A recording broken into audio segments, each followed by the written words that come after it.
Hello, everybody, and welcome to GameCult Radio. Holy shit, guys! It has been over a month since we recorded one of these. Oh yeah, that's amazing. Really? Yeah, Yeah, Happy New it Year, seems. everybody. yeah. Yeah, we happy, took January off. That's our very excuse. belated New Year. Oh, So let's do our traditional roundtable. Let's discuss this time what we have done for the past month. Drift, we'll start with you. For the past month, I have been playing Far Cry 4, and Dragon Age Inquisition, and those games I really gotta recommend those games. They are a lot of fun, and Inquisition is it's I don't know. I have a weird relationship with Inquisition because sometimes I'll be like I want to play it, but I just end up playing Far Cry 4. And when I do end up playing it, I'm just sitting there for like, hours just getting into it because it's a really fun game. It's kind of grindy, but it's an RPG. Yeah. I'll excuse that. I Yeah. I heard a few sources saying that it gets pretty boring at times, but you did say it was grindy. Yeah. Well, it's I don't know if I'd call it boring, but nah, there's a lot of stuff to do in that game. And I'm still in the hinterlands, which is the starting it's one of the starting locations. And I'm still going around. There's still a lot of quests to do. There's still a lot of things to collect. It's just it keeps you occupied as well. And Far Cry 4, on the other hand, it does the same thing. Uh, I don't know. I'm kind of finding Far Cry 4 a little bit harder to get into because I can't really explain why, but it's just even though it is a little bit hard to get into, I still sit around and play it for like an hour, and it's a lot of fun. And besides those two games, I've actually got some new books I need to read soon. Hmm. First one being 11/22/63 by Stephen King, and this is a really really big book. Well, And anything by Stephen King is you can go ahead and assume is going to be decent. yeah, hmm I actually did not know anything about this book going in. I just looked it up on Thrift Books, it's a great site to get like $3 books. I mean, it's $3 books plus free shipping. That's just a deal. But I looked it up on the site. I saw it was one of the highest, most popular books, and I just bought it. I wanted something new to read. That's cool. I've actually been reading a little bit here and there. I have a collection of H.P. Lovecraft stories. Oh yeah, Yeah, I've been reading those. Holy crap, man! That shit will mess with your mind. yeah. I read a little bit. It seems twisted. Definitely does seem twisted. Twisted is one way to describe it, most definitely. Yeah, but other than that, I also just got World War Z, which I haven't really gotten into. Decent Not book. at the moment. Yeah, I read the whole introduction. It definitely does seem like it's gonna set the tone for something interesting. I've had the zombie survival guide for a while now, and it's a really good, it's a really really good book. Yeah. The zombie survival guide. It's a really fun book. World War Z looks like a really good book. Haven't read it myself. Movie sucks though. Yeah. Brad Pitt. Of course, it's gonna suck. Yeah, Brad Pitt not giving a fuck about the movie Yeah. he's in. It really looks like they mailed a check with the script and said, "Could you please do this for us?" Yeah. I when the movie And was he on. just went, "God damn, that's a lot of zeros."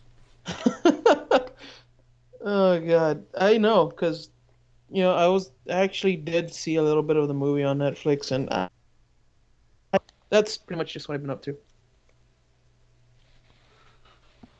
All right, Rhino, what have you been doing for the past month? First off, can you hear me? Because my controller just died. Gotta make sure everybody can hear me, right? Yeah, there was a little there Yeah. was a little audio hiccup there.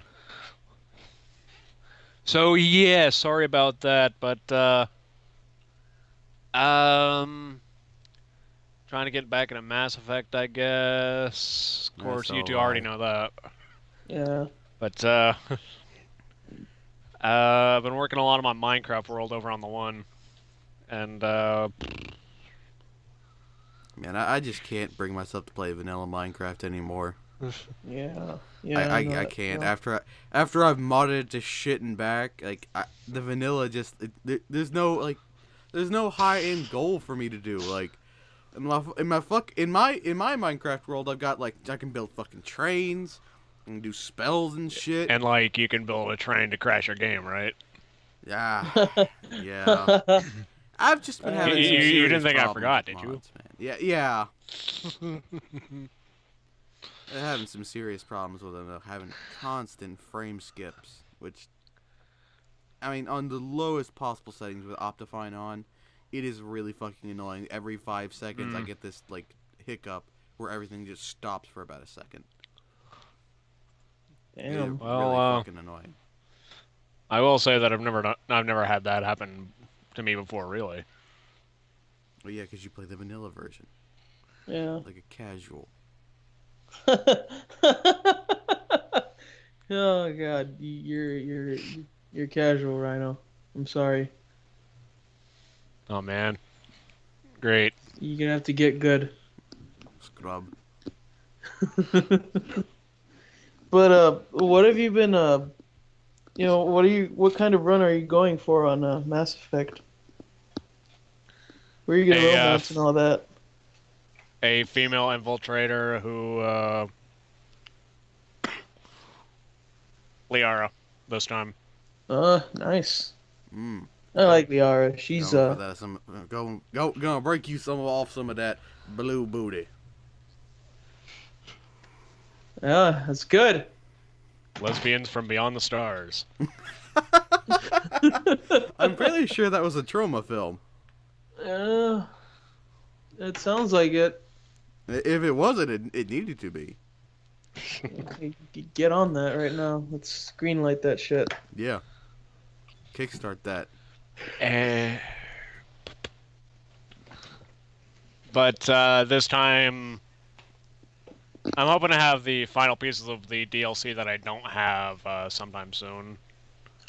The only two pieces of DLC that I have in the of story DLC, of course, I don't have on the franchise are Omega and Citadel. Mm-hmm. Citadel's I'm really good. that's what I've heard, and that's why I'm purposefully saving it for last. Yeah, that's a good decision. Cause like I don't know, I don't know. I know a little bit about it, but it seems to be like the final send off to Mass Effect. Yeah, the whole Shepard saga. Yeah, It really is. It was a good. It was honestly, I consider Citadel the real ending to the whole series because that's just like that's the perfect send off. That really is. It was just so really well done, and not just the whole DLC, but the ending of the DLC. Definitely gave a lot of closure. and all of your and like all of your old squad mates are there. I love that. Yeah, Wait, what if your other squad mate? What if all your other squad mates died? they wouldn't be there. Yeah, then they ain't gonna fucking be there. Yeah. What's Citadel like? What's Citadel like with like all of your old squad mates dead? Just Shepard sitting in a bar with all by myself playing in the background. Well, there's a well at a certain point. No, this isn't really a big spoiler. Or do you want to hear it first of all? Knock yourself out. All right. At a certain point in the DLC, they all just like sit on the couch and take a picture. And uh, I've seen, the what was it Variations. called? Yeah, the variations of all the pictures, and honestly, it makes me feel really fucking sad seeing like only a few people sitting on the couch with Shepard. Well, well, that's why I was really happy, when everyone in my game just came together and just huddled around and took the whole picture. That was honestly one of the best points of the DLC. I'm looking forward to it because both me and Rhino are doing series runs. Oh yeah? Yeah. Oh yeah, that's right. Yeah. And I've actually just hit Mass Effect 2, so What number is this? for how many times I've beaten the original? Yeah. Uh, 16. Damn. I have beaten the original done it. Mass Effect 16 times. I've beaten it 12 of which with just one character. I've beaten it like 3 times, I think. I don't know about me.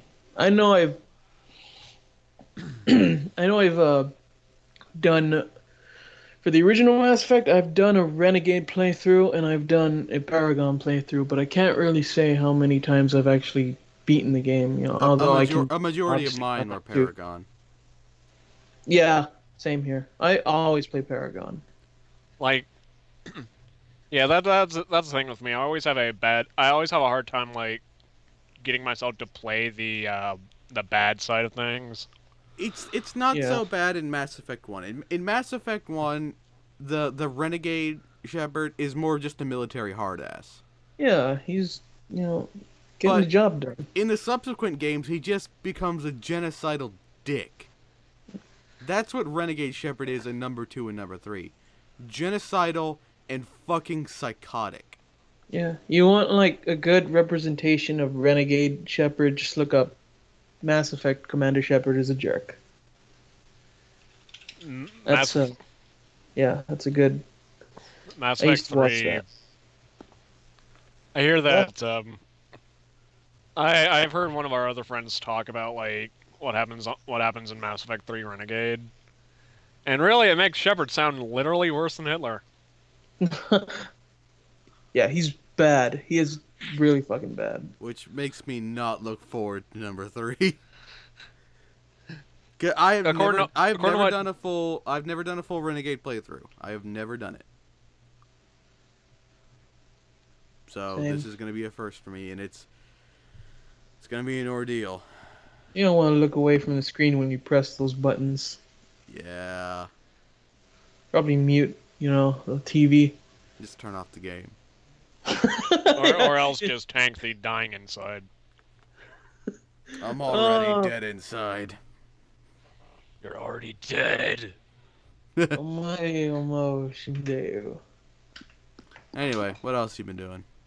Oh yeah, the Halo 5 beta happened. Yeah, how was that? Oh yeah, that's right. Like, as usual, people continue to complain, but when I played it, like, Oh, people will complain no matter what, though. Yeah, dude. notice everybody the 2 words I put at the front of that sentence, as usual. Yeah. Yeah. But like, from what I saw, like, it still feels like Halo to me. Which is good. That's good. Because if it still feels like Halo to you, it's still Halo. Yeah. I put a lot of hours into the series. I don't regret it. Yeah, you know about as much as Halo as I know about Warhammer. And that is saying something. Yeah. The weirdest part is that they changed the model of the rocket launcher, really. Huh, really? That's interesting. Yeah. I guess weird. they I don't they like finally updated the thing. I don't like it. It's different, I don't like it! And that would pretty much that sums up a lot of people's opinions about the game, I bet. Speaking of different, what all is different from 4 to 5? You don't really have armor abilities aren't really a thing anymore. Instead, like your Spartan's a lot more agile. I think you get. I'm pretty sure you get a ground pound. I never really figured out how to do that, but in my first match, I did do it just by basically flailing around on my controller. I got to learn some new things when the game actually comes out, but I think I can work with it.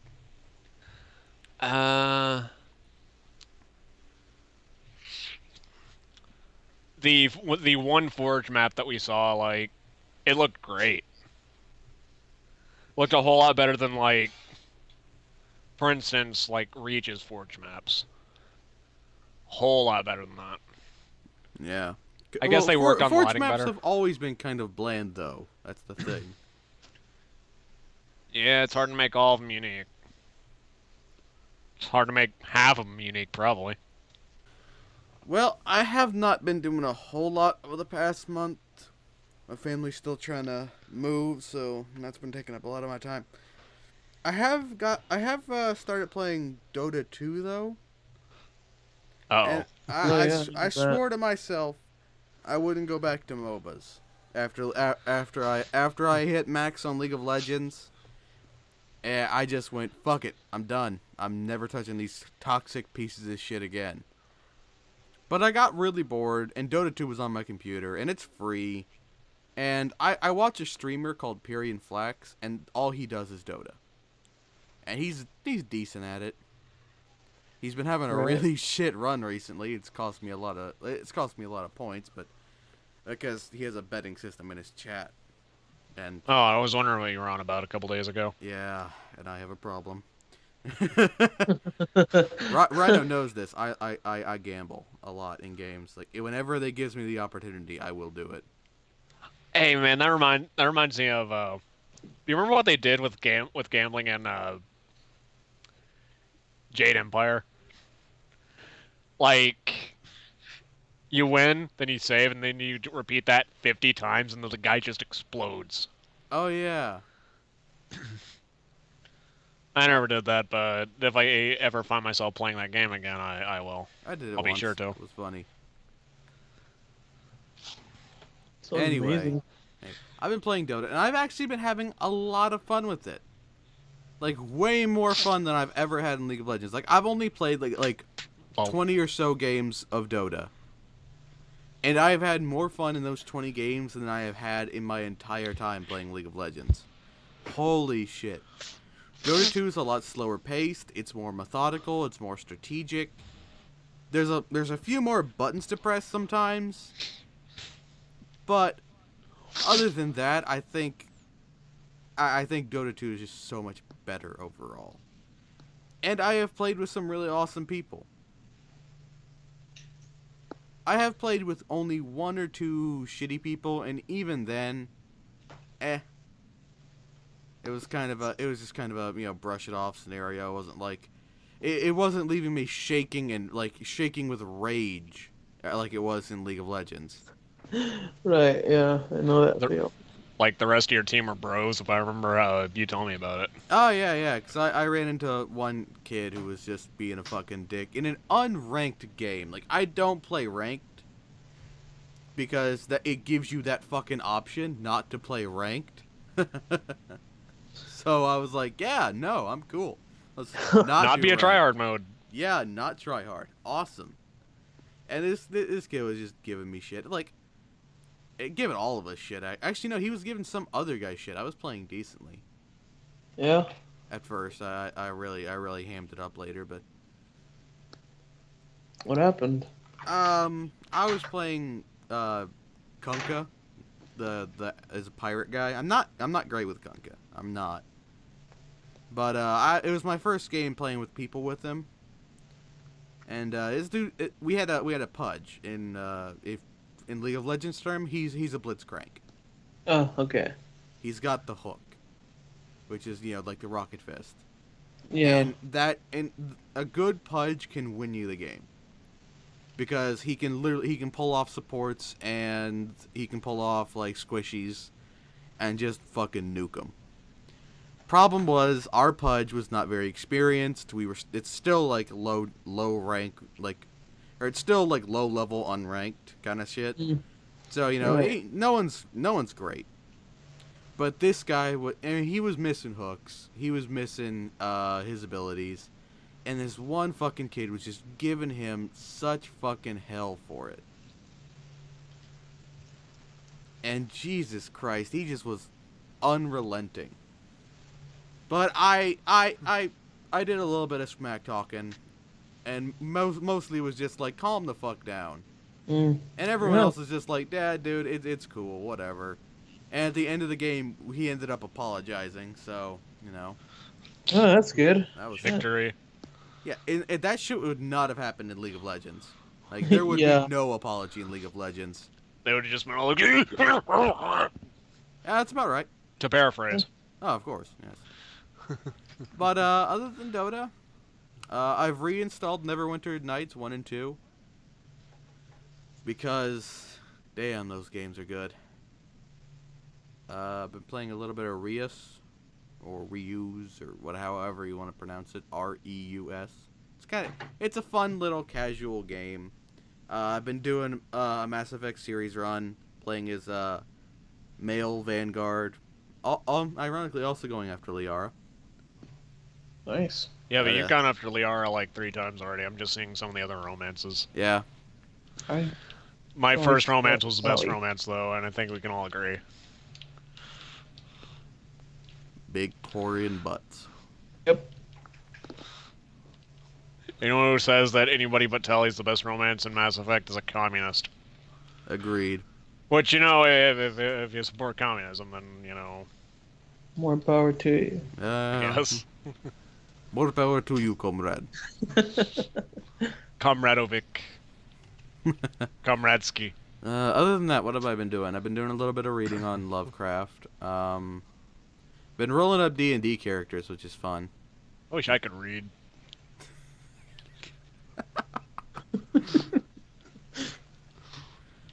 I don't even know how I got here.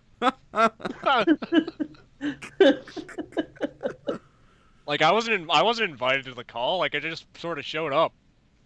Oh, that's great.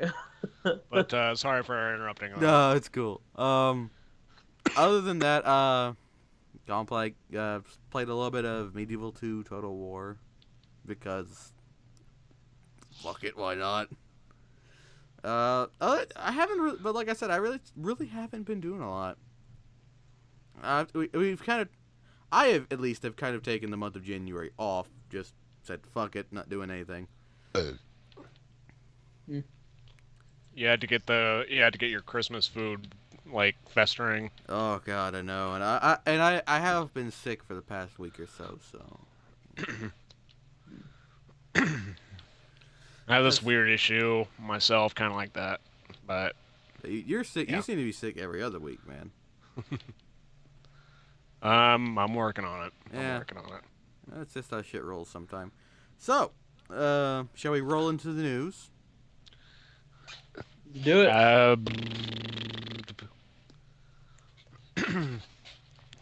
Yeah, the zombie MMO thing. H1Z1, made by Sony Online Entertainment. There weren't supposed to be microtransactions in this game, were there? Actually, I have dug up some more information on this. Oh, Really? Turns out And like- that guy just misspoke during a live stream. oh, okay. And What what he said in the live stream that guns will not be purchasable as DLC because that would break the game. And technically he is correct. Because what he was referring to is going onto a store, buying a gun, and it's instantly given to you. That's what he was trying to refer to. Whereas the airdrop system that's in the game is there's going to be guns and ammo and food and like survival shit in a crate that's going to drop from the sky. Everyone's going to see the plane, bright flares, zombies will spawn around the crate. It's supposed to be a Hunger Games scenario.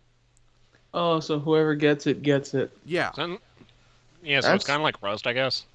Yeah. Except Rust just has it automatically.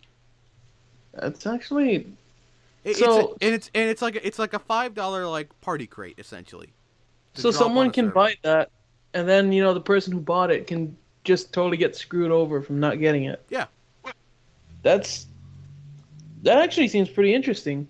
but the problem with it was that it was bugged to shit on release. Yeah. It was Ew. supposed to spawn at a long distance away from the person who bought it. It was supposed to drop very slowly. The plane was supposed to be very loud. It was supposed to be Mm. very visible. And a lot of the kerfuffle seemed to have started from one of the bigger streamers who bought a crate, dropped it in the server with not a lot of people in it, and it bugged out. The plane was like the audio bugged on the plane, so the plane couldn't be heard. It dropped like 30 feet from him, and the zombies that spawned from it were passive. Like it was worst possible fucking scenario. How do you fuck up that bad? That is a whole Shit. whole Wow. other question about H1Z1. How the fuck did you mess it up that bad? Yeah, I mean, like everything just doesn't work. How do you make that? How do you fudge that up? I don't know. Maybe the stars aligned. There was like maybe Mercury was starting to go into retrograde. There was sunspots. Zeus was bored. I don't know. Oh god, that's amazing. Crazy shit happened. Yeah. But a lot of people really got pissed about it.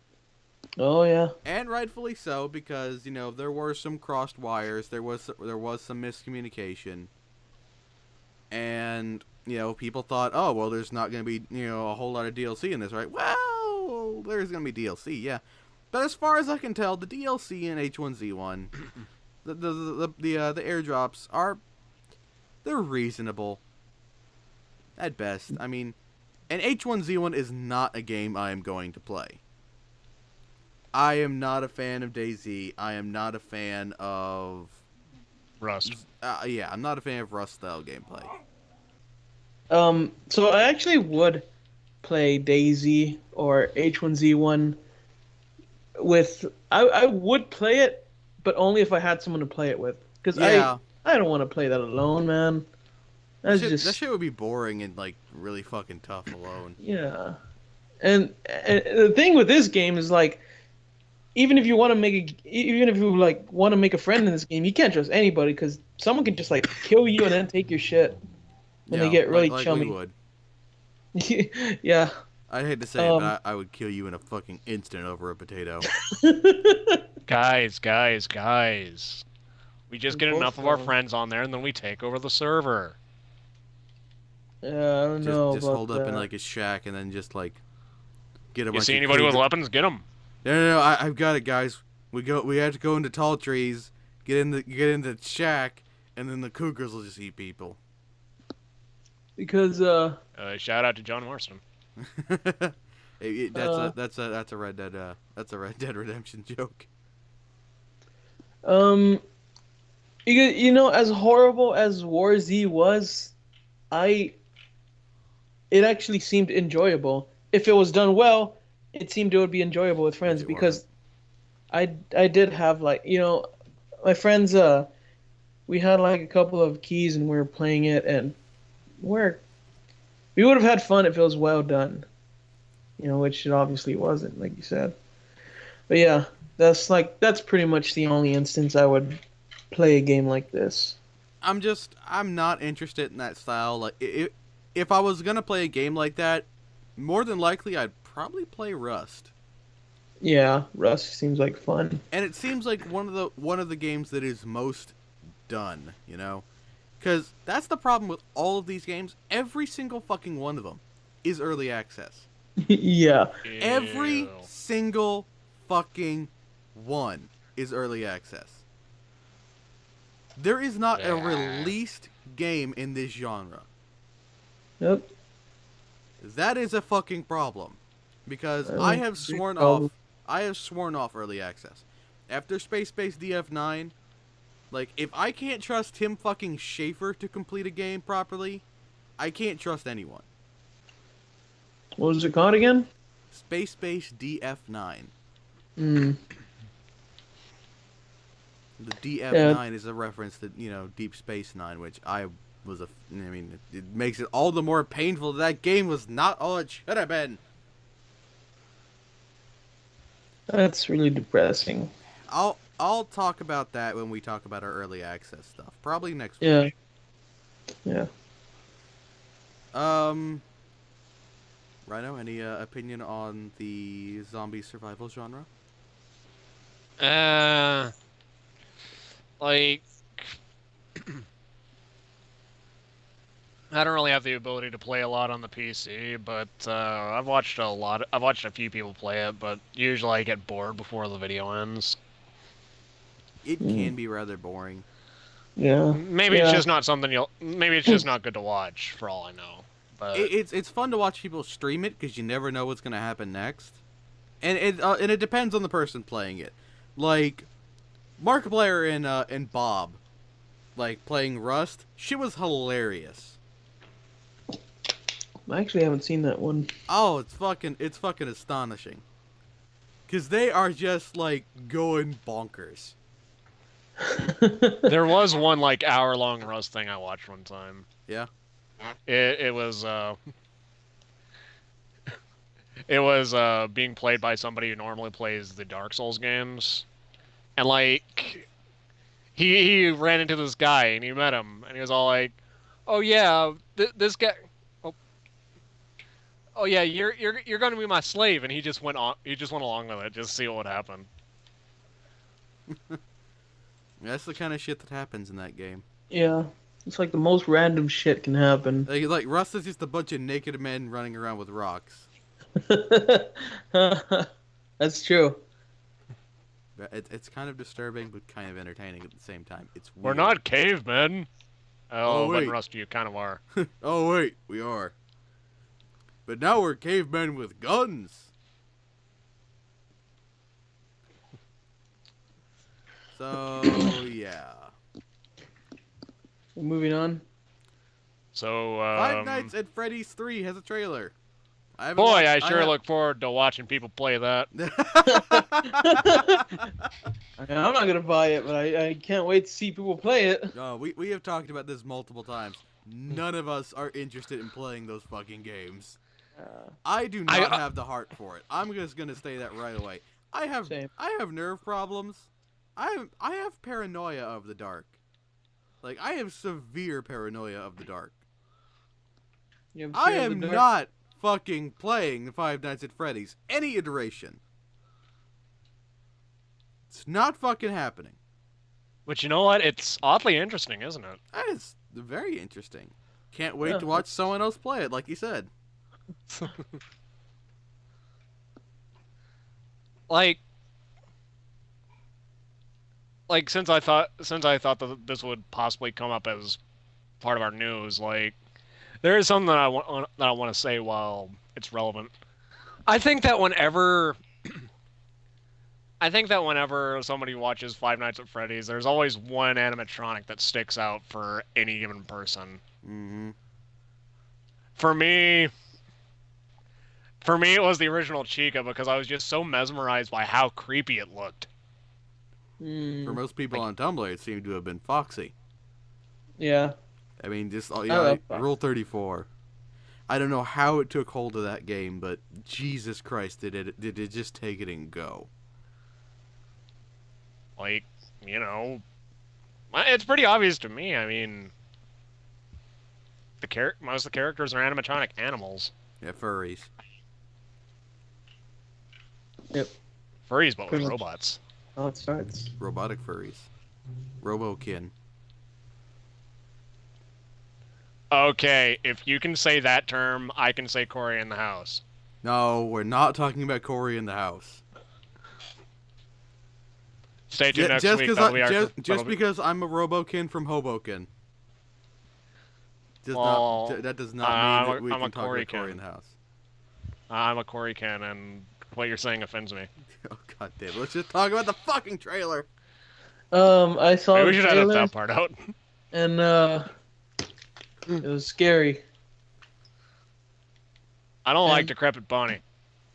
I do like Decrepit Bonnie because the way they made the new, obviously we don't know how the hell the third game's gonna play out, but There'll be a lot of screaming. That's how it'll play out. yeah, I hope they take Much it screaming. past jump scares. I really hope they take it past jump scares because there's so many games you can release before you just start milking it. Well, supposedly it's just gonna be a trilogy. Yeah. Oh yeah. Supposedly. What are your I sources? don't know. I've seen a few news posts about how Scott Cawthorne has talked about he's gonna make 3 of them. Uh, Yeah, seeing Five Nights at Freddy's 4, that would seem like a little much. But then we could see Five Nights at Freddy's 5. yeah, but the Five thing Nights with Squared. the thing with Yeah. these games though is that they're like coming out like months apart. Which is odd. Like, Yeah. very. It makes me think if he just like immediately goes to work, working on the next game after he finishes up. And I mean, with, why the fuck not? They fucking print money. Yeah, exactly. I mean, You know, he's he doesn't fucking seem to be making banking them it. worse. Very true. Yeah, and And people they're- like him, so Yeah, it's and good. they're all very mechanically sound. Like, they're all well-made games. Yeah, Unlike a Mechanically bunch of the sound, I jump get scare it. bullshit you see on YouTube. I mean, they're really well-made games. they create like a lot of tension when you're playing Yeah. that shit. Yeah. I mean, Makes you they're nervous. for every part jump scare there is at least half a part of atmosphere with it as well. Yeah. Yeah, Whether it's yeah, through the that's true. camera system or like the impending doom of having to wind the box in number 2. Because Or when what you about start the- hearing that thing wind down, you're like shit. None of us have played it. We just like talking about it. Yeah. I'll be honest, I haven't actually seen any gameplay of the second game. Really? Really? Yeah, I've never looked up gameplay of it. I just know about some of the puppets and the animatronics and but yeah, I've never seen gameplay of it. I might look up gameplay of it. I might would look do up that. Markiplier's videos of it. He has really good videos of it. He is the king of Five Nights at Freddy's. He is really fucking good at it too. Like he The does world the looks like at- max Well, difficulty modes, which is fucking. He was a broken bonkers. man after that, though. Let's. He was a changed man. He was no I longer saw- the Marky Mark that we knew. I saw a picture of him after he beat Five Nights at Freddy's 2 on what was it 1020 mode, Yeah, yeah. and it was just like it was captioned, "This is the face of a broken man." Well, yeah, I mean, didn't he like stay up for like hours just trying to get the rhythm down? Like 4 hours, I think he was playing that just nonstop. That's fucking insane. He You know even what? said there Props- was like a point where the scares didn't even like scare him anymore. Oh no. That was clear on his first like max level mode. Oh yeah. Yeah. Like, he was more annoyed at him than anything. And let's face it, if he was doing it for hours, yeah, he has a right to be annoyed. Jeez. Yeah, that's true. So yeah, when the third game comes out, I'm sure at least a majority of us talking here are going to enjoy other people playing the game. Yeah. Yeah, I'm definitely interested to see I think Yeah, I how it's heard gonna come something out. about like it's supposed to take place 30 years after the first game, Really? but that was just that I just glanced over that, and I don't know if it's how true it is, but Yeah, because the timeline is all kind of wonky and fucky. Because supposedly Five Nights at Freddy's 2 is actually a prequel, which is odd. Yeah. Yeah. Then 30 years after the first game. Interesting. There is some interesting lore behind Five Nights at Freddy's, which is surprising. Yeah. I I've only read a little bit of the lore, but yeah, I like they add into it to make it just more than a game of jump scares. Like- The game theorists have really good videos on it if you ever want to figure it out.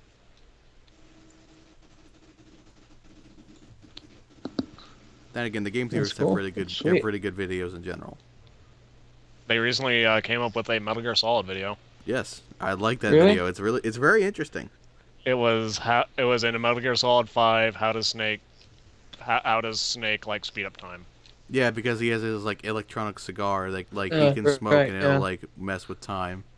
The punchline is marijuana. Well, it's in the as- it's in the video's title. As silly as that sounds, he put it in a lot better of a way. He puts it in a very logical, very thought out way, like he does all his videos. More credit to him, but is that all we're saying on Freddy's? That's Anything else? that's all I got to say about him. Yeah. Same. So let's move on to something a little more. Wrestling. Yeah, something a little more thorny. With a little bit more Russell factor. Yeah. A game design with DLC in mind. Evolve. The developers have come out and stated that Evolve was built with selling DLC in mind. The game was built for DLC. And this is quite obvious with the game's unfathomable amount of like pre-order content. Like there were 3 different pre-order editions or some bullshit like that. It's like Watch Dogs level of stupid. If you remember all like the pre-order shit that Watch Dogs had. But this will bleed over into a DLC conversation in general.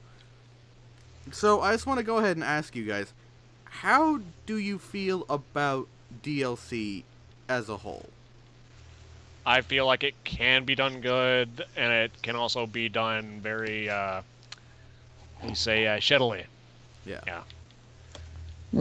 I actually have a comparison to make about this. I've been saying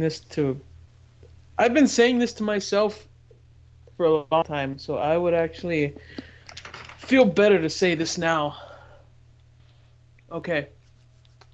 I think DLC can be done great if it's made by the correct people, and if it's taken time with. If people actually put worthwhile content under like a $20 price tag.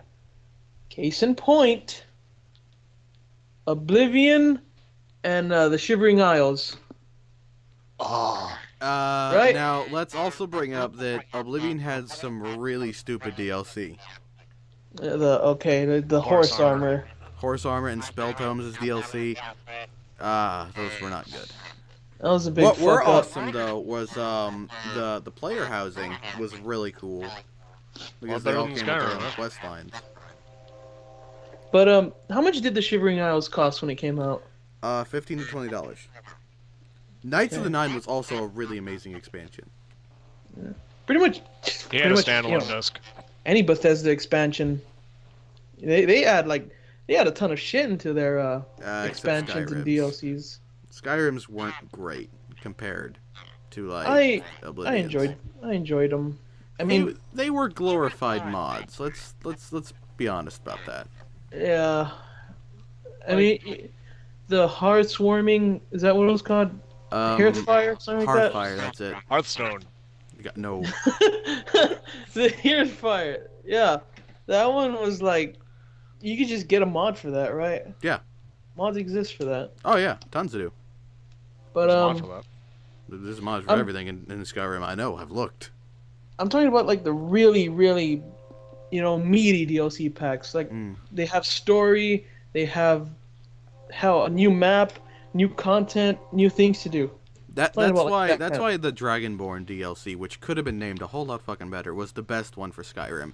I just wish Oh, yeah. Dawnguard was on the level of, like, Dragonborn. I like. I barely played it, but I like the Dragonborn DLC. Well, Yeah, you I liked like it because you got to more. go back to Morrowind. Granted, in a part of Morrowind I never got to, Yeah, well, what you gonna do? but But I, yeah, I was freaking out, man. but then there was Shivering Isles is still quite possibly the best DLC I have ever played. Just And you because know what? it was so much different and yet so similar to the base game, but it added so much more shit. And It's- Sheogorath. And Sheogorath, who, Sheogorath. oh my god, the writing and acting for that guy was phenomenal. yeah. I was sad that we only got to see him for a few minutes in Skyrim. Yeah. This is actually leading back to something though. All right.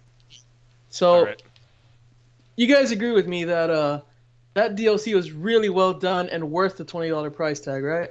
Right? Okay. So now you can do a DLC like that, and that is really well done. But you can also make another $20 DLC and add in bare bones content, Mm-hmm. which is I'm just gonna come out and say it: The Dark Below. Destiny's The Dark Below. I had a That- feeling we weren't done with this game.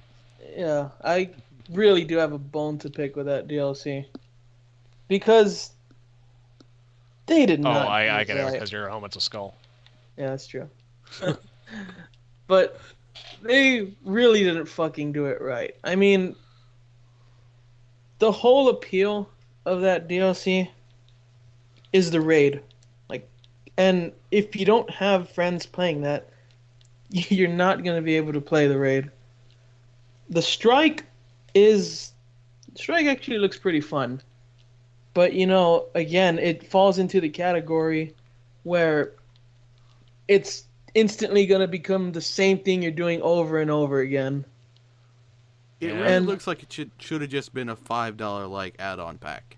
Yeah, $10 at the most. I could have, I would have bought that because $5 or $10 isn't really that much, but $20 asking price for One, the most expensive game of all time, yeah, and two, how much that game fucking sold. $20 for a raid, 3 story missions, and a strike, coupled with new weapons and gear. That Sheogorath bullshit. will be rolling in his grave. Yeah. Not dead. He just seems kind of like that kind of guy who would just hang out in the grave sometimes. But yeah, this all comes back to how you can do it really well, or you can just put shit out and people will still buy it. So back to what I was saying. I think DLC can be done right if it's by the right people and if they put love and care into it and actually make it something that the player should be happy about and should want to play. And he makes the players make an investment of like $20. Obviously, they're gonna be wanting something out of it. Yeah. But yeah, that's what I gotta say about it. I absolutely agree with that. DLC is fine, so long as Yeah. it's done right. So long as the content is worth the price. That's my big sticking point. Is the content worth the price? Yeah. And a lot of people will cite like bad business practices in like League of Legends or in H1Z1 or the DayZ and shit like that. And that's microtransactions. And microtransactions is DLC. Let's be honest. Yeah, It's DLC. yeah. It's downloadable content that you're paying for. It is DLC. That's what it is. Yeah. I hate them, but that's But what they are. yeah, whenever I start to get angry about DLC being in a game, I ask myself, is it worth the price? Is the DLC worth what you're paying out? Because if so, I don't have that much of a problem with it. Depending on the game, Assassin's Creed Unity having microtransactions in a full single-player $60 game is God. bullshit. That is Absolute a ton of bullshit. bullshit. In the multiplayer, it's fine. I don't care. Keep that shit out of a single-player experience. Granted, you can like not do it, but that would just require you leaving the game on for several hours and just hoping you get paid by your in-game investments. Ah, And really, you shouldn't have to do that. yeah. Yeah, like with Like, imagine... like honestly, a good example of microtransactions. Yeah. No, go ahead. A good example of microtransactions was Mass Effect 3's multiplayer, because Yeah. those didn't like you weren't fighting against other people. It's just like PvE, player versus environment, Or and enemy. yeah, and they don't give you an edge up against other people because you're just fighting the computer, and that's when I only really like microtransactions, is when they don't give you a And you know, they don't give you an edge over your competition, what I'm because looking for. then that becomes pay to win. Yeah, Meh. I hate that. Yeah. That's the only time I find them acceptable, though. Yeah. They weren't even I can out of understand money. that. Yeah. You know, the Borderlands series and Bethesda in general, like, you know, those are the two those are the two things that I usually expect good DLC from. Yeah. Yeah. Even though Skyrim's DLC was kind of meh. Yeah, that's why I was disappointed in it. I expected more. The Borderlands series, even though I have my problems with the series and I'm not a huge fan of it, does have great DLC. The DLC, most of the DLC from the first game or from the second game was a substantial step down from the DLC in the first game. Oh yeah. But Still Assault decent. on Dragon Keep was great. Oh, Assault on Dragon Keep is the best one, hands down. I love that. That was awesome. Still not as good as, say, Zombie Island from the first one, but... Yeah. And, I don't know. Sometimes DLC is fine, sometimes DLC is not. Yeah, I mean, that's pretty much... Like buying new the new classes that they just add in over time in Borderlands, like... I have no problems with that. No, because the content is worth the price. That's fine. I'm okay with that. Necromancer was a fun class. Oh, yeah. And, Definitely. I like the way... I'm going to bring up Dota 2 here. I like the way Dota 2 does its cosmetics. Because that's all you can get in Dota 2 is cosmetics for different heroes. You don't have to buy heroes because it gives you all of them at once, which is awesome. That is awesome. But they have the community marketplace, which is an amazing little thing. Because you can buy, sell, and trade shit for like a couple of pennies. Like, you cannot make a lot of money off this. The most I've ever had in my Steam wallet through this shit was 75 cents. You can buy 3 Jawbreakers for that. Yeah. But, like, I sold off a bunch of, like, spare trading cards from other games and got enough, like, spare change to kit out a hero in Dota 2, which was awesome. Which I think is just awesome. It's amazing, you know? And I really wouldn't care to, you know, buy the packs for Dota 2. Because the packs for Dota 2 are just, like, random.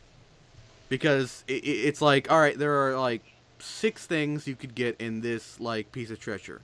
Here's a list of them. You open it up, you'll get one of those. And it's like, alright, so, you know, you can buy that and get a bunch of different shit that way. Or you can just trade in and sell shit on the marketplace and buy new stuff. I love how Dota 2 does that. I wish more places would do that.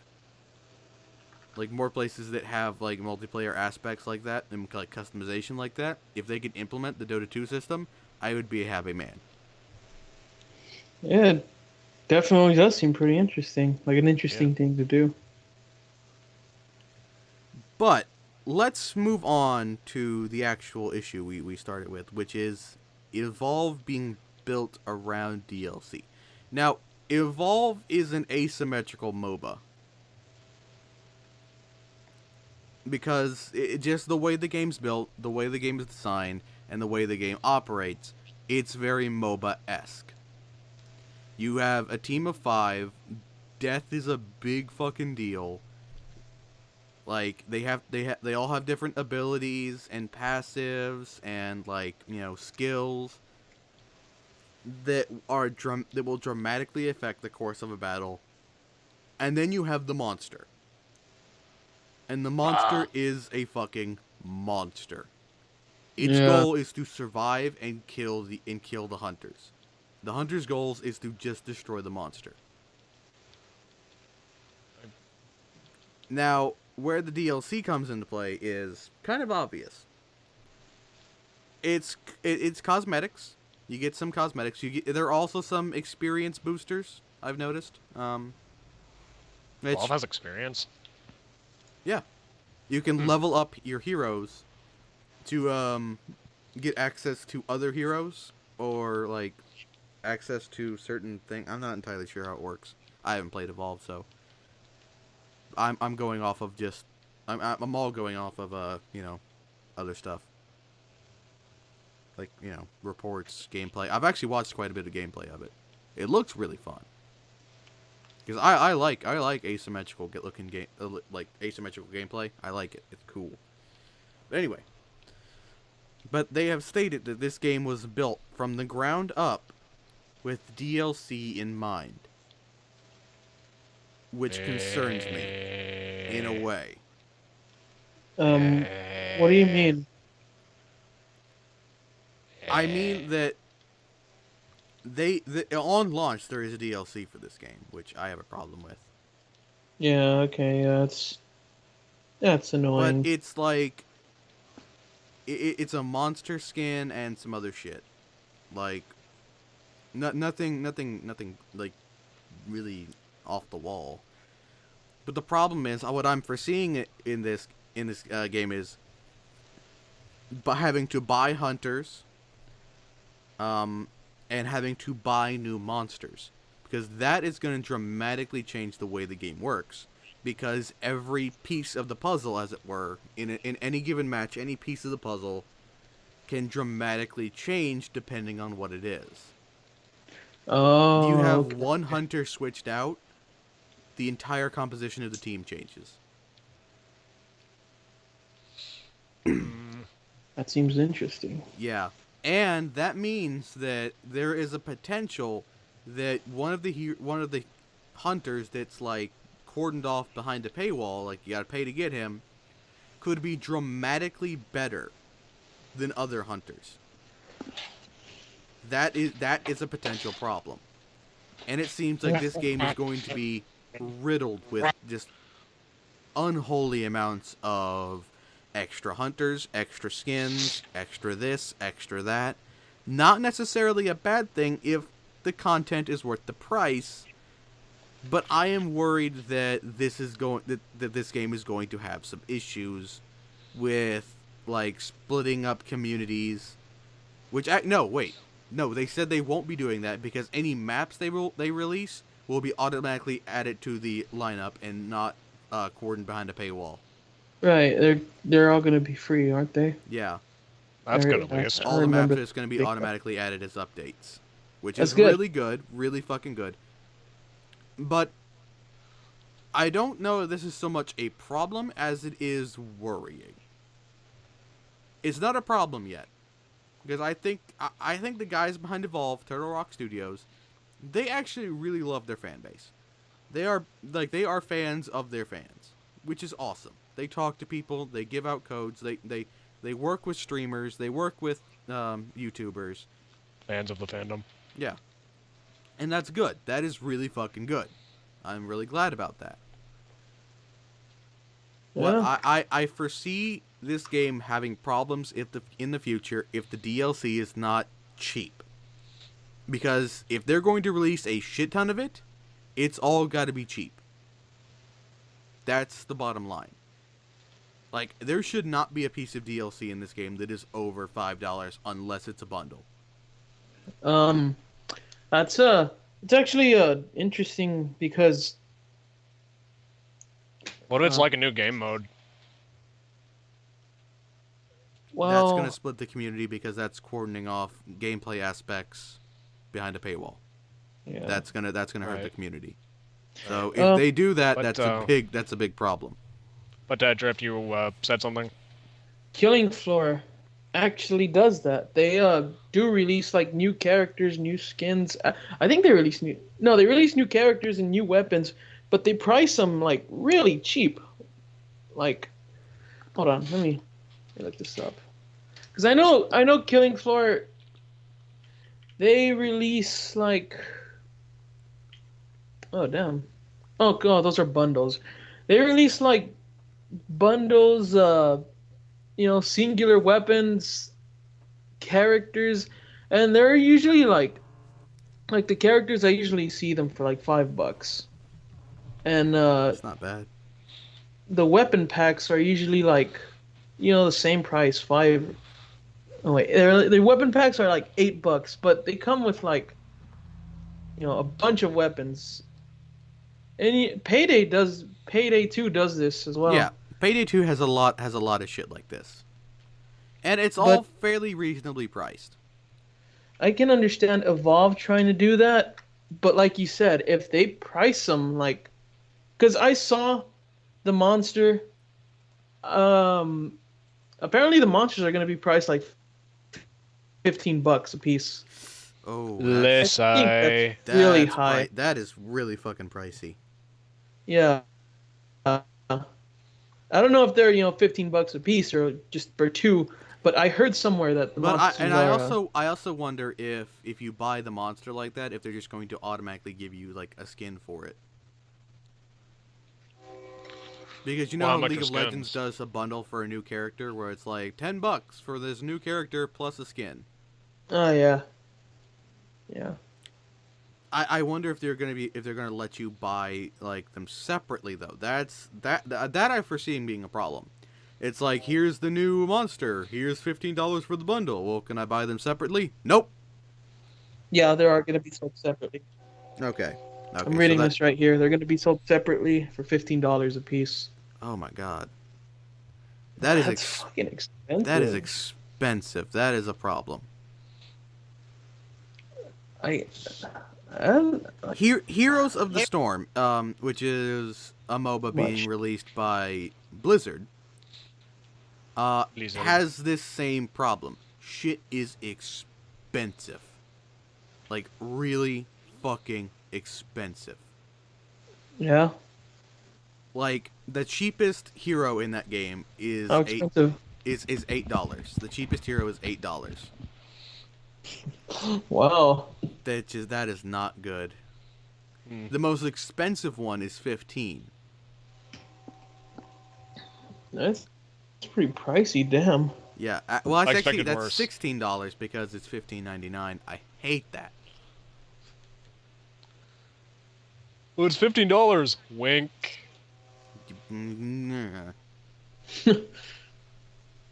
Bastards. Just say So, it's 16 fucking dollars. Hey, how long have we been recording? 65 minutes. We have a main subject, don't we? Yeah, we'll just go we'll just go. It doesn't matter. We'll just keep talking. I'm giving up on the whole like time limit thing. Fuck it. Just do whatever we want. Fuck it, we're doing it live. Is this part going to be edited out? Probably, yeah. And that moment when you were gone is going to be edited out too. I have to listen to it, but yeah, it probably will be. Okay, yeah. I don't know if I got much more to say about the whole Evolve. Rhino, Well, have you got DLC. anything to say about Evolve and their DLC shenanigans? Not really, but that's mostly because I don't really know that much about it.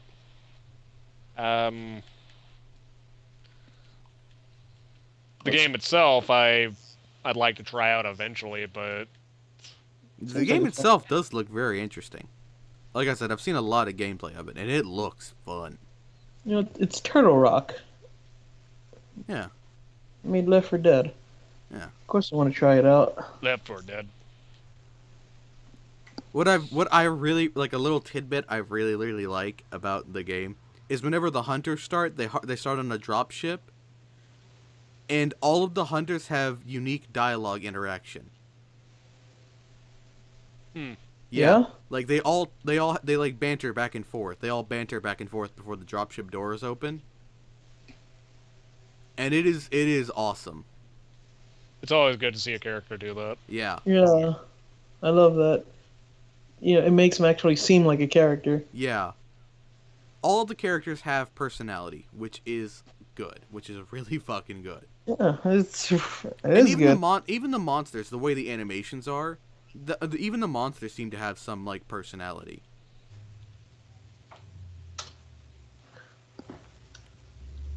And it's kind of sad because I can already think of some really awesome like DLC packs for that game, like the Eldritch Horror Pack, where it's all Oh. like it was all like Cthulhu inspired monsters, Or at That least would be skins. interesting. or at least or skins, because there is one that's already kind of Cthulhu-esque, the Kraken. G. Yeah. But yeah, I mean, I can foresee this game becoming really awesome. I can also foresee this game becoming big on the esports scene, which would be really fucking interesting. That would be pretty interesting. I would definitely like to see something like that. Absolutely. So I have high hopes for this game, and I'm gonna hold it to some high expectations. Is it out or is it? I think it is indeed out. I think it is released, or it might still be in beta. Mm, No, I think it just had its second beta wave. I'm not Beta sure wave. about that though. It might be released. I'm not sure. Max. It's not out yet. Not out yet. Oh. Okay. February 10th. February. Oh, so it's soon. Yeah. Next Okay. month. You gotta go back to Dark Souls by that time. Yeah, Scholar of the First Sin, baby. Oh yeah. And that's actually a really good transition. So we'll jump into our main topic tonight. Already like quite a bit of ways in. RPG. Yeah. Role playing games, which technically could be any fucking game. Oh yeah. Oh yeah. But we will be talking about the genre of RPGs as we all know them. Classic RPGs, JRPG, Western RPG, turn-based Can I- RPG, etc., etc. Can I start out? By all means. Go for it. My favorite RPGs No, are... wait a minute. It's not what I said before we started. Okay, continue. It's not that bit that you're gonna have to edit out. But my favorite RPGs include. My favorite RPGs are Dark Souls, Mass Effect 2, and the objectively best RPG, Morrowind. There's some good choices. Oh yeah. My favorite RPGs, Legend of Dragoon. Fucking classic. I don't care what anyone says about that game. I fucking love it. The original Fable, obvious. And the original Mass Effect. Yeah. Some good stuff right there. Wait, how did neither of us say KOTOR? I was gonna say that actually. Yeah, Oh, My favorite RPGs definitely on are my list. KOTOR, Dragon Age Origins, and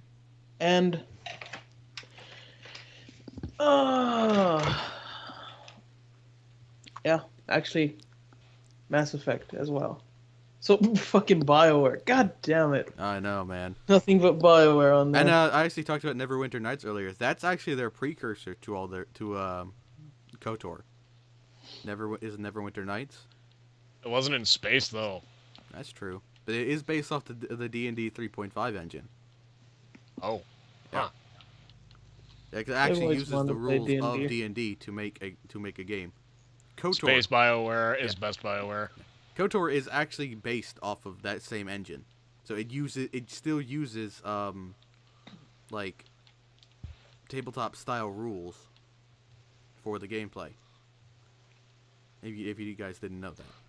Oh yeah, because it had like the D. The The D system. yeah. Yeah, I remember reading that. I not reading it, but seeing it when I actually, played it. Yeah. Yeah, like I remember. you could look at like previous attack rolls and stuff. Yeah, that confused me when I played it. Yeah, because it was I never like really explained that that's how the system worked. Yeah. I like to think whenever I do go back and play KOTOR, I'm gonna vaguely understand it. No, I've actually gone back and played the original, and I understand it a whole lot fucking more now. But let's talk about the genre in general.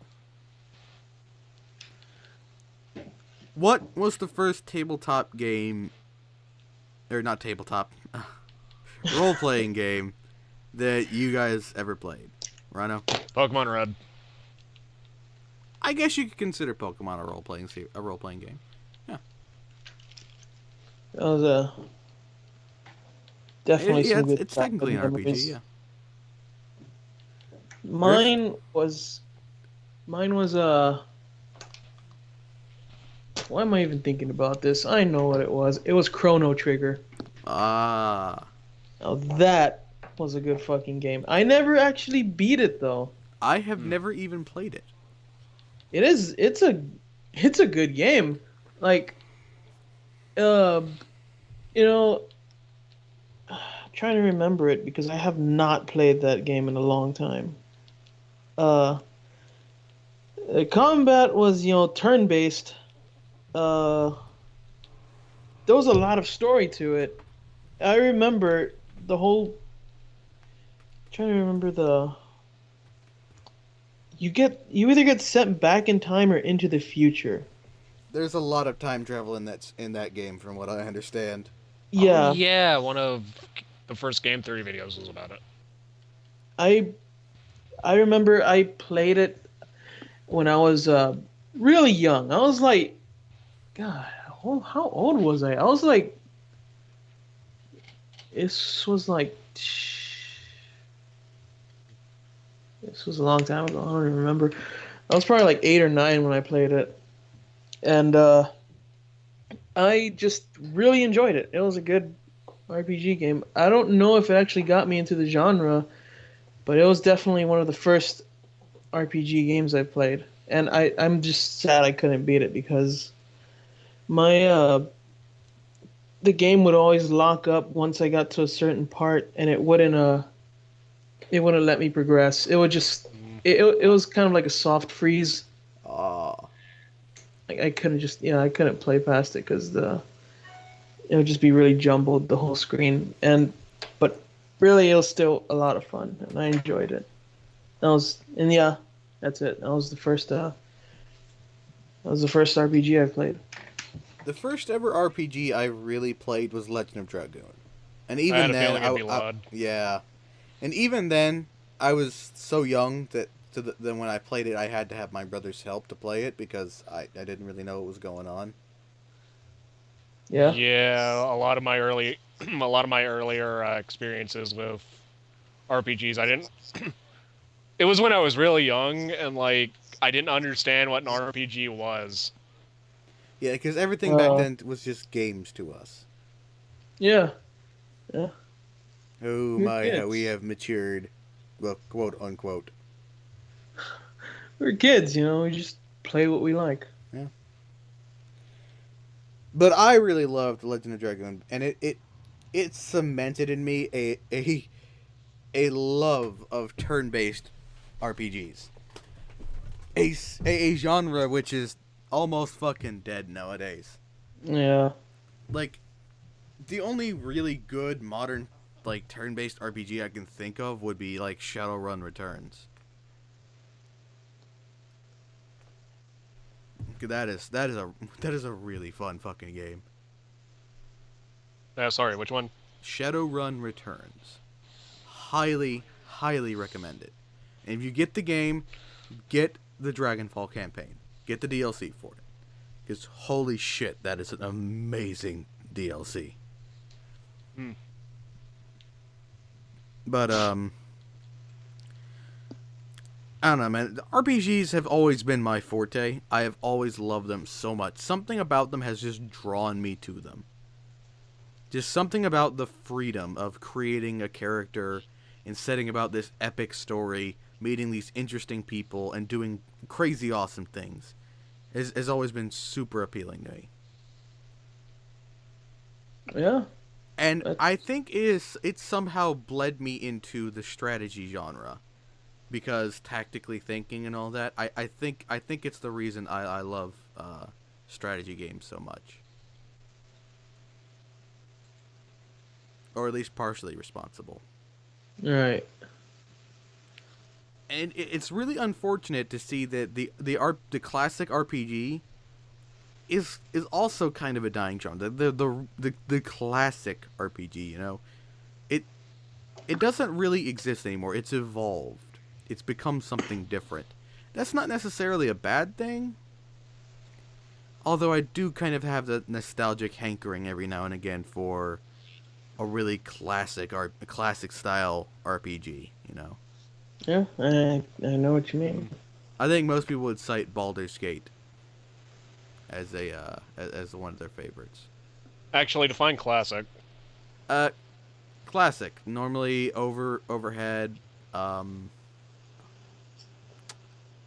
blanking right now. Actually, Jesus. Turn-based. Not necessarily turn-based, but most of the time, yeah.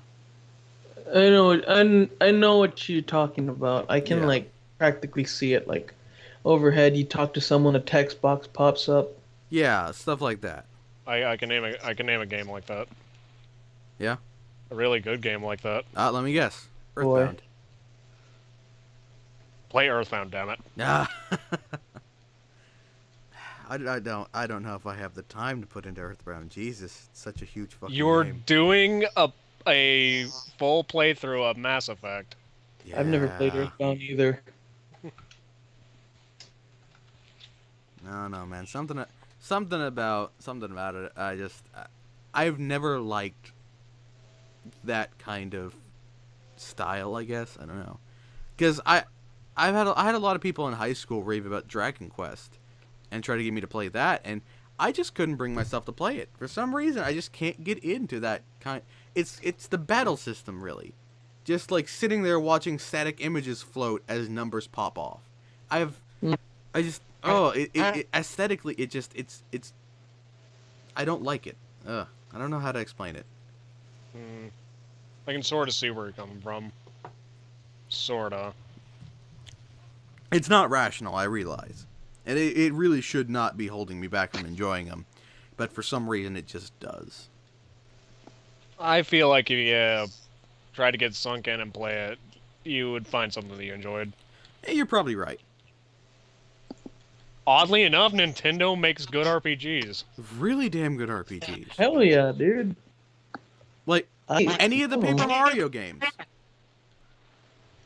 Hell, Hell I've yeah. watched a few of my favorite streamers from 4-Player Podcasts play the Super Mario RPG. And holy crap, that game looks really fucking good. It is it's Super Mario RPG. Like, Wait. that should not work. Wait. I think that the other objectively best RPG ever should be brought up. Yes? Chapter 1 in the Hoop Sparkly Saga. Aw, yeah. I need to actually get Charles around Barkley, to playing that. shut up and jam Gaiden. I've never played that. I've never even seen gameplay of it. If anyone is curious what the fuck we're talking about, there's a YouTube channel out there called the Super Best Friends Zaibatsu. Or is it just Super Best Friends? The YouTube channel is called The Switcher, all one word, and the first I in Switcher, the I in Switcher is a 1. Yeah. Just look up Super Best Friends. You'll find them. They Super have a Best Friends Barkley. Yeah, they have a playthrough of it. Watch that. It is the hypest shit you will ever see. Cosby's in it. A certain That- other that- celebrities in it. That game should not exist. And it should not be as good as it is. It is disturbing. I have not really. I've tried to play it, but I haven't gotten very far. But like, I don't like that. I don't like that because it looks like a good RPG. It kind of does. But the reason that I like it is it's just such a marvel that it exists. You know what I mean? Oh yeah. Drift, what are some of your favorite examples of RPGs over the years?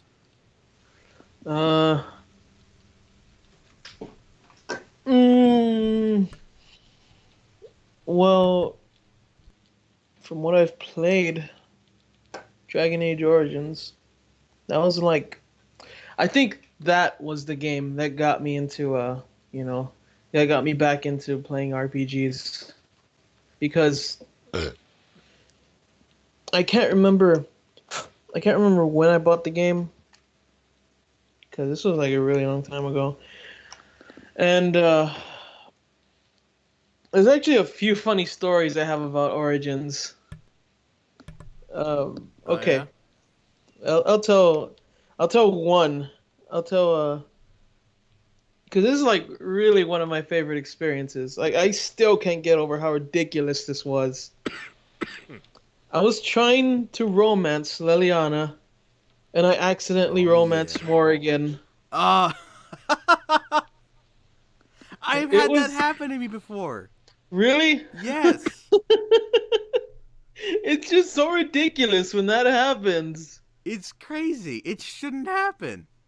It really shouldn't. Oh god. And I don't even know what stopped the whole Liliana romance from progressing, but Once you get to a certain point with Morrigan, for some reason it won't let you continue with Liliana. yeah. I guess she's just something of a prude. But And you know what I'm really pissed about when it comes to romance in the original? what? I was not able to fuck Sten. Really? No, you can't romance Sten. Well, Stan's kind of got a hard on for Shell. Yeah, because she's a rock. Da da da da da.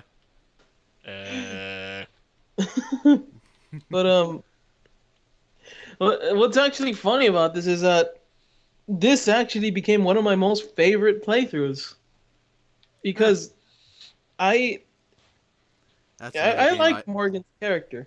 That is Origins is another game I've done way too many playthroughs of. Jesus Christ. Yeah, Because it's BioWare. Yeah. I mean, And BioWare's good. Bioware's Some- damn good when it comes to RPGs. some can argue that the combat system is kind of slow. Those people are wrong. Oh, Yeah. well, they're not wrong about it being slow, but that's not a bad thing. It feels like chess, Yes. but you really do get used to it, and It's like really a lot chess, of fun. but with stabbing people and fireballs. Yeah, It's like awesome chess. Like the kind of chess they play in Star Trek. and but yeah, this actually did become one of my most favorite playthroughs, because it actually gave me a chance to learn more about Morgan's character, and the whole romance did fall in place with her DLC, the Witch Hunt DLC, and I did buy that one, and I played through it, and it just felt so much more personal, knowing that you romanced her, and then you're going out to find her again. I wasn't a big fan of the Witch Hunt DLC, but that's probably because the one time I did play through it, it wasn't with someone who romanced her. Oh yeah, Yeah. I think it's a lot better if. And I don't think it answered enough questions, really. Well, yeah, I mean, yeah, but then again, there's There's always a lot of questions unanswered Yeah. in an RPG I game. I cannot wait to see how it plays out in Inquisition, which apparently it's not as good as I want it to be. I've already heard some things about it. I won't spoil it, but I've heard that Morrigan does play a part in number 3, and that the Godchild doesn't have a huge role and is kind of lackluster. But I'll judge it for myself when I see it. As will I. Because I've been playing it. That's another game I've been playing. Mm-hmm. Dragon Age Inquisition. I got that one a few days ago. Despite a whole couple of mix-ups. I got my copy, and I don't want to say I've been playing it non-stop, but I've been playing it on and off, and it just so much to do in that game. Just so much, and So it much doesn't... to do, so much to see. Exactly. You just gotta take the back streets in that game. But Took the back streets in the first game. I got that rogue party member killed. Oh. I'm not good at Dragon Age. You'd probably be a lot better at Dragon Age 2. Oh, Yeah. don't get me started on Dragon Age 2. God, I did not like that game. That game fucked up a lot of shit. Is Inquisition at least seeming to be better than number 2? Hell yeah. By a long shot. It is way better than Dragon Age 2. And what I like about Inquisition is that the combat system is like so well done. It's a mix of Dragon Age 2 and Dragon Age Origins. Like, if you don't want to just hack and slash, you can just press select and no, not select. You can just press the back button or select, and it'll take you in like this kind of strategy mode where you can choose who goes where and who attacks what. That actually sounds pretty neat. Yeah. Yeah, Now, I've heard some people complain that it's not as in depth as the original, but then again, Yeah. I have only played the original on the console, and what they say it looks like the same shit that was on the console to me. So doesn't really bother me at all because it's like, oh, I've used that before, but apparently it was way different on PC. Hmm. Apparently That's it was way more in depth on PC. Inquisition? No, the original Origins. Oh, that kind of makes sense. That does make sense. Apparently, the tactical system was like really fucking in depth on Origins on PC. Yeah, that does make sense. So some people that played the original on PC are disappointed at the lack of content in the strategy mode in number 3. But like I said, I played it on console, so it's not that big a deal to me. Inquisition's multiplayer mode doesn't look bad. It looks good. Honestly, I've seen some gameplay of it. It looks pretty fun. Was this multiplayer made by another studio as well? I would assume so. I hope it's the same studio that made the Mass Effect 3 multiplayer, because we've been playing that for the past few days. Whenever the servers will allow. Yeah, Mass Effect 3's multiplayer is way better than it should be. Yeah. It should be attacked on garbage, but instead, it is actually in depth and fun. Like, yeah, it's weird. It has no right to be that good, but it is. And you know what? That's great. That's fantastic. And what's good about that is that Citadel actually addresses multiplayer. Really? Really? Yeah. Like the Citadel, I won't spoil it, but if you listen in the Citadel DLC, it actually references the multiplayer, and I love that. I love that. That is really cool. Like, because the multiplayer in Mass Effect 3 has canon. Their N7 strike team sent in to do specific jobs. I won't spoil it, and it's not really that big of a spoiler anyway, but you just, it's just so satisfying to like know that your character could possibly be like, just chilling out at the Citadel after a day of work. Uh, That's awesome. Yeah. does like an alien like talk about them doing that or something like that? Um, well, since you asked about it, uh, if you're like roaming around the main area of the Citadel DLC, you'll hear like conversations going on about people talking about their last runs like on Thessia or their last runs on the DLC maps, the game maps, That's cool. multiplayer maps. And they're like going on about, yeah, I just used my tactical shield on this guy. And then, someone else will say, that's not what you do. You have to stun them and then cryo freeze them. And they're like having conversations about like tactics and strategies. And I just fucking love that. I loved seeing that. It's the little things that make RPGs great. Yeah. That makes a lot of games really great. It's the little details that really polish the world that make it so much more immersive. Yeah. Yeah, that's the word. It's just, yeah, it all comes together.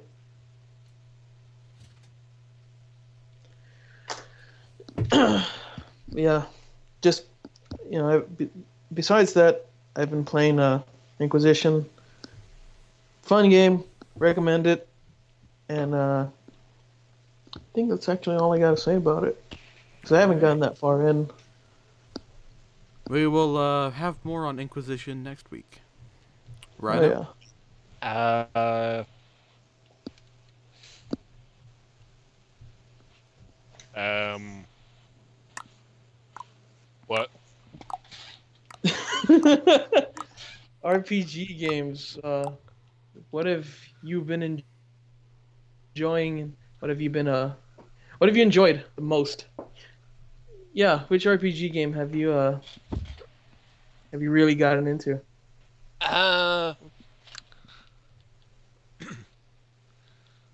There's a RPG. few of them. There's a few of them. Yeah. Really the favorites that I mentioned earlier, like Morrowind. Morrowind's the big one. Dark Souls is another big one. Mass Effect 2, and by extension, really the rest of the Mass Effect series. Like you all know about that. Yeah. You know what? Let's talk about Mass Effect for a bit. Yeah, may as well. Yeah. Let's just avoid that thing that happens at the end because we'd be here all night if we don't. Oh, we will talk about that at a later date. Yeah.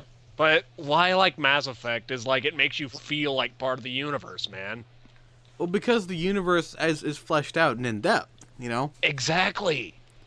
Every alien species feels like an alien species with, motivations, backgrounds, reasons for doing what they do. And it's awesome. It really is. Mass Effect has such a well built universe.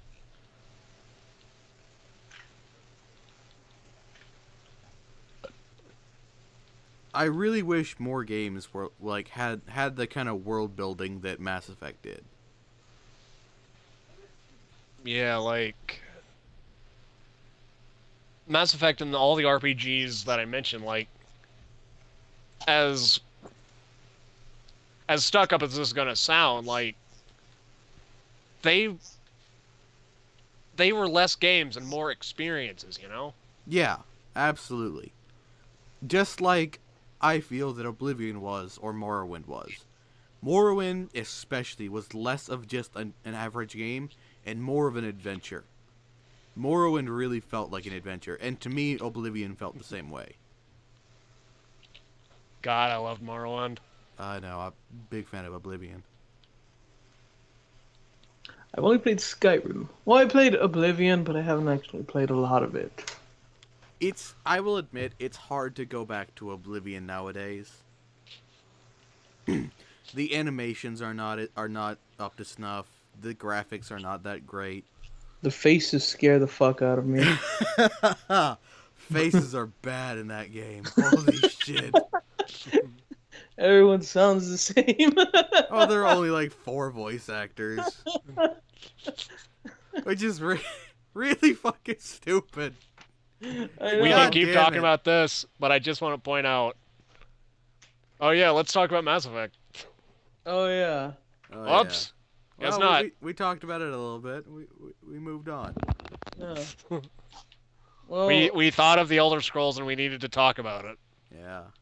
well, It's called a Tally's tangent, got Ryan. We go off on tips. them. What did Drift say? Tally's got some great hips there. Quarians have great hips. Yeah.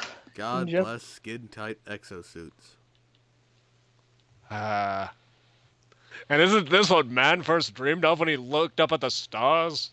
God damn, I want me some alien booty. That's what I thought up.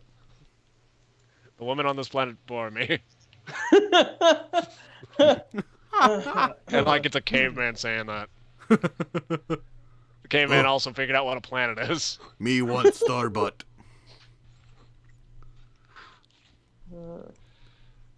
But beyond that, while we're on the subject of Quarians, like they were a really unique kind of alien, weren't they? Yeah. Yeah. Never Their really, story as really far as fleshed I know, it never really been done before. I fucking love their lore. How they invented the Geth, and then eventually the Geth just like. Fucked him They- over. Well, no, I wouldn't call it that because they made an AI, then And then realized they done fucked up. yeah, and then they were gonna shut them off. They were gonna kill their own creations. So the Geth just did the only thing they had to do. They had to defend themselves. And that's why the Quarians fucked up. Like the Yeah. Geth aren't evil. They were just defending themselves. Well, there are some Geth that are evil. Well, yeah, they're Reaper controlled though. Reaper Oh no, controlled. Legion addresses them. Like Her- it led them to her- worship the Reapers, but it's just like it was just like a small deviation in code, and it just like made a schism. Oh yeah, weren't those called the heretics? Yeah, he called them the heretics. Yeah. Somebody talking about heresy? No, let's not bring No. 40K into this. That's Even though I can bring up the Dawn of War games, which are awesome, both RTSs and RPGs. do it. Do you guys want me to talk about the Dawn of War games? I always love hearing about Warhammer. Well, Drift talked about Dragon Age. I brought up Mass Effect. You can bring up whatever you want. all right. Yeah. Well, I'll talk about the 40K the Dawn of War games because they are really really good. I don't know if you can actually play the original Dawn of War anymore. No, the original you can. The original is just a straight up RTS though. Dawn of War 2 is actually more of an RPG. I don't know if you can play Dawn of War, the original Dawn of War 2. I know that Retribution is still playable, but the base game and Chaos Rising were both tied in with Games for Windows Live, and I don't know if that's supported anymore. I don't think it is. So yeah. So the base game and its expansion Chaos Rising, I don't think those are playable anymore, which is really kind of sad. Because Retribution is kind of a sequel. Like, it is pretty much Dawn of War 3. God, I hope we get a Dawn of War 3. But Retribution you can still play. I'm probably actually going to play it after we get done with this. Because, Jesus, I want to play it now. But Retribution lets you play as all the different races, which is awesome. Except Dark Eldar and Tau. And Necrons. Dropped. And it doesn't let you play as Necrons either. But it Can't lets you play play. as Tau, not interested. Yeah, well, they didn't play even though they really should play a part because they have a presence in the cover of the system. But anyway, Or does it take place in the Color River system? No, the Tyranids aren't playable in the original, so yeah, no, different system, different story. Never mind. I'm just completely wrong. You know what's probably really not playable? Squats. Oh. Rip Space What Dwarves.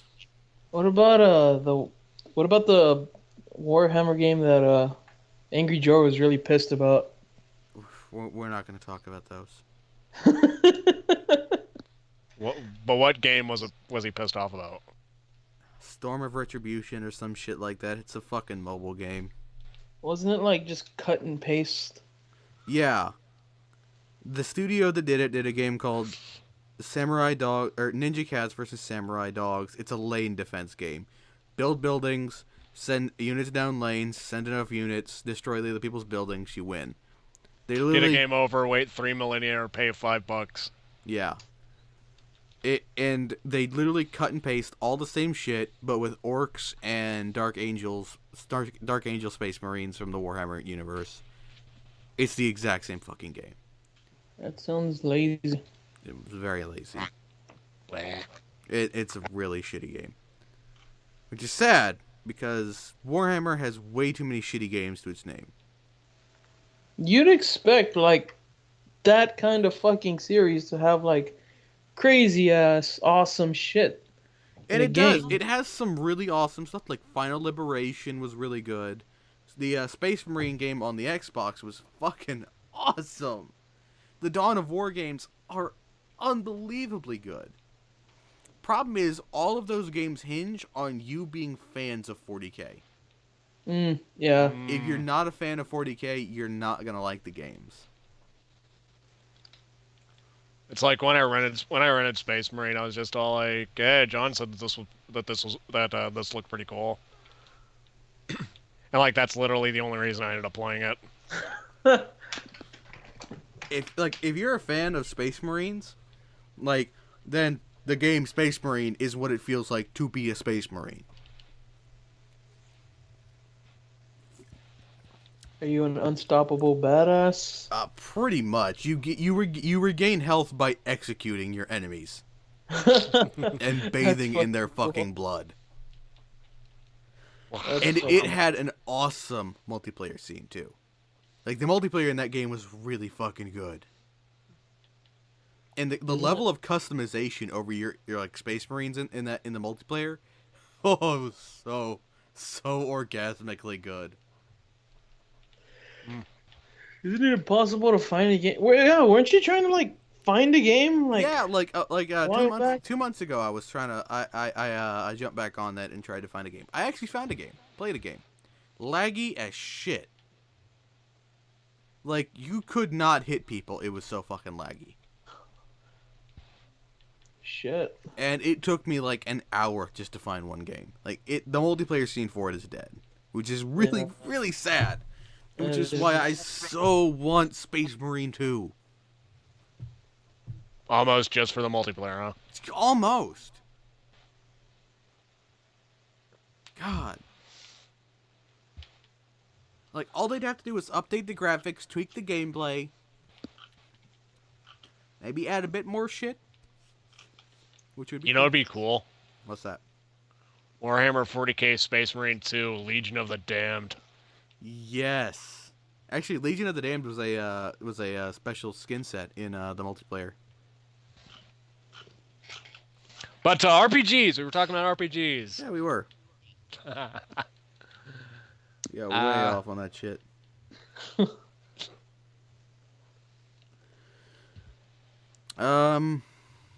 We've been talking for quite some time, so any final thoughts on RPGs? They're awesome. They're awesome, yeah. Probably the best genre out there. I would dare to say. It's up there. I mean, yes, definitely. I mean, like in global popularity, obviously, like a first-person shooter or strategy game would probably be up there. But popular does not mean best. That is true. In terms of telling a story, yes, there is nothing better than RPG for telling a story. Yeah, because they have to. Yeah, If you because that fuck up the story in an RPG, that's it. It's not a good RPG. yeah, the whole game's fucked. Unless you're a game like Oblivion or Morrowind, where the story is just part of the world you're in, and you kind of make your own story, then it's a little more forgivable. But you have to have really solid gameplay to back that up. Yeah, so, but mostly you need to either have a solid story or a really enjoyable world to experience. Yeah. We did neglect a huge segment of the RPG population, though, and that is Japanese RPGs. But I think that's crazy enough that we'd have to talk about it on its own. Yeah. The thing about that is, I really don't haven't- know. Yeah. I don't think any of us really have a lot of experience with Japanese RPGs. Yeah, that's what I was gonna say. I haven't played any of them. RPGs from Japan, sure, but not really anything that I'd identify as a JRPG. Yeah. Yep.